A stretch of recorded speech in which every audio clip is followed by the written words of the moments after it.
2 ամիս առաջ տնային կալանքի տակ գտնվողին սպանել ցանկացողին հայտնաբերեցին։ Հին հաշիվները վեր են հարվում։ Սեպտեմբերի 9-ին Երևանում փոխհրաձգություն էր տեղի ունեցել։ Հրազենային վնասվածքներ ստացած տղամարդը հիվանդանոցի ճանապարհին մահացել էր։ Պարզվել էր, որ 2 անձ աստիճանը դրել էին Ռոստովյան 17 շենքի մուտքի մոտ եւ փորձել էին մտնել շենքի բնակիչներից մեկի տուն։ Սպանության փորձի համար տնային կալանքի տակ գտնվող Արման Ախոյանի բնակարան ու սպանել նրան։ Արդյունքում Արման Ախոյանը, զգալով, որ իր բնականի շուրջ տարօրինակ ձայներ են լսվում, գտնվելով տնային կալանքի տակ, վերցրել էր զենքը եւ կրակել պատշգամբ հասած ու իր տանուղությամբ զենք պահած անձանց ուղղությամբ։ Սկսվել էր փոխհրաձգություն, ինչի արդյունքում էլ մեկ անձ, որը պատշգամբից կրակել էր տնային կալանքի տակ գտնվող Ախոյանի ուղղությամբ, մահացել էր։ Իսկ ինչու էին ցանկանում սպանել Արման Ախոյանին։ Պարզվում է, 2025 թվականի ապրիլի 14-ին ժամը 16:15-ի սահմաններում կրակոցներ են հնչում։ Ձախ ծնկահոդի վիրավորում ախտորոշման բուժօգնության է դիմում Հրաչյա Ստեփանի Հախվերդյանը։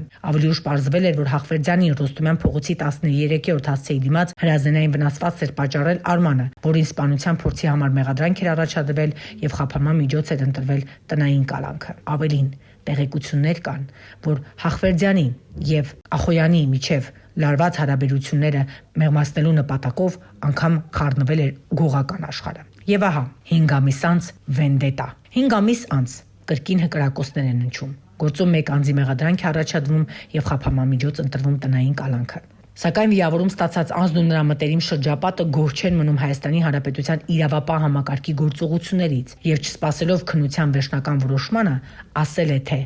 Հրաչյա Հախվերդյանը, չսպասելով գործի քննությանը, որոշում է հաշիվները մաքրել իրեն ամիսներ առաջ կրակած Արման Ախոյանի նկատմամբ եւ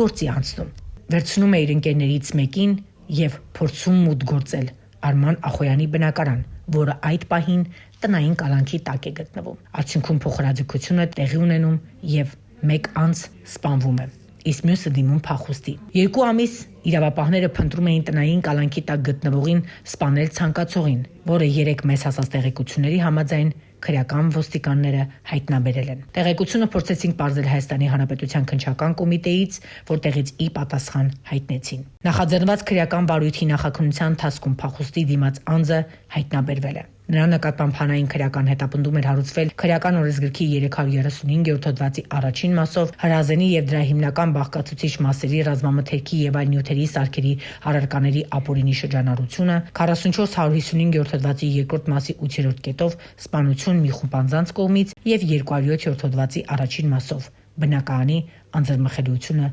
խախտելը։ Փախուստի դիմաց անձը 2 ամիս անց հայտնաբերված է ու կալանավորված։ Գործով նախաքննությունը քննչական կոմիտեում շարունակվում է։